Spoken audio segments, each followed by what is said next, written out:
Харааны бэрхшээлтэй иргэн шүү дээ өөрөө. 5 дугаар ангиас одоо шил зүүсэн. Олон жил шил зүүсэн учраас ингээд нүд жаахан болцсон дуу байдаг учраас намайг ч бас ужаа шиг харагдаж байна. Тэгээд харааны нөгөө шилтэй холбоотой үний царай жоо өөрчлөгч. Нөгөө хараа муутай хөвгтөөс учраас бол нөгөө самбарлуугаа ойрхон суухгүй бол одоо тэр болгон бас харж чадахгүй тий. Бас тэгээд хичээлийн хоцрогч дэнээс болж үүсдэг. Тэгээд би чинь хуучин чинь бол яг үнэ гэдэгт боловсролт чинь бол онц сурдаг хүүхдүүд нь урдаа суугаад уруу сурдаг хүүхдүүд нь хойшлоод идэг байсан шүү дээ. Яг тэрнтэй тэгэхээр би ч бас тийм сайн сурлагатай хүүхд байгаагүй. Тэгээд багш хойшоо суухаар одоо юм харж чадах байх. Хойшоо суухдаас хоцрогдол үсээд идэг.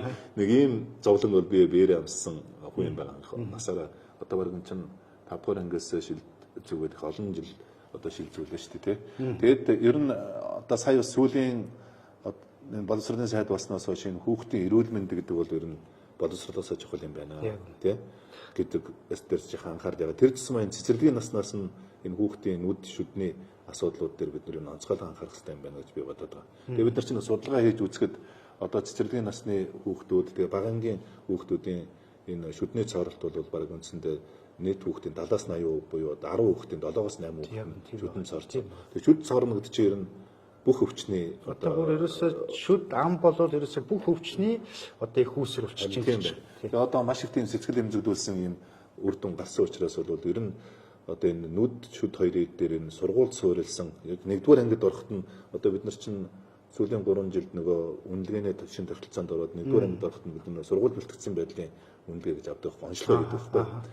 Тэгэхээр ер нь яг тэр сургууль бэлтгэсэн байдлын тэр онцлогоноос нь эхлээд ер нь хүүхдийг тэр нүд шүдийн ингээд сургуульд суурилсан юм эртэлрүүлгийн тогтолцоо хийх хэрэгтэй юм байна гэж харж. Тэгээд 1-р ангид нь 5-р ангид нь 9-р ангид нь 12-р ангид нь яг сургуульд суурилсан. Тэгээд мэдээ сумн дээр бол сумынхаа эрүүл мэндийн төвтэй хамтарсан. Тэгээд бид нар чинь сургууль бүр дээрээс сургуулийн эмчтэй болсон шүү дээ, тийм сургуулийн эмчтэй болсон. Тэгээд мэдээж аймгийн төвд бол аймгийн нэгдсэн эмнэлэг Улаанбаатар хотод дүүргийн эмнэлгүүдийн эмч нартай хамтраад одоо ингээд эртэлрүүлэг хийх юм бол багаас нь бид нар хүүхдийг одоо ингээд нэг өвчнийх нь эртэлрүүлчих юм болцоо байх юм байна гэж харж саяын боловсролын багц зүйл дээр чинь би яг тэгж оруулсан юм. Тэгэхээр сургууль суурилсан эртэлрүүлгийн тогтолцоог одоо нэвтрүүлье гэдэг. Тэгээд энэ ажлын эхлэл болгоод энэ олон улсын Орбис гэж байгууллагатай хамтарч 6 аймаг дээр баг үндсэндээ энэ чинь 6 аймаг дээр 48 за 50 мянган хүүхдийн энэ нөгөө харааны юг тодорхойлж байгаа бэрхшээлийг тодорхойлж байгаа. Тийм хүүхдүүдс өөрийгөө мэддэг юм байна.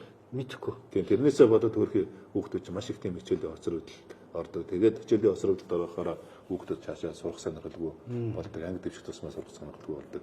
Тийм их аюултай зүйл юм байна гэж би ажиглаад байна шүү дээ. Тэр бол ерөөсөө 1-р ангид ороход хоцорсон байт юм бэл. Ерөөсөө цэцэрлэгийн насн дээр нь тэр ч юм бол хүүхд бол өөрөө мэдэхгүй байгаа шүү дээ. Цэцэрлэгийн насн дээр нь барьж аваад эртэлрүүлэг хийгээл яг одоо шилийн зүйлгэж чадах юм бол тэр харааны одоо гажиг засаад тэгээ зүгээр хараатай болоод явж идэг.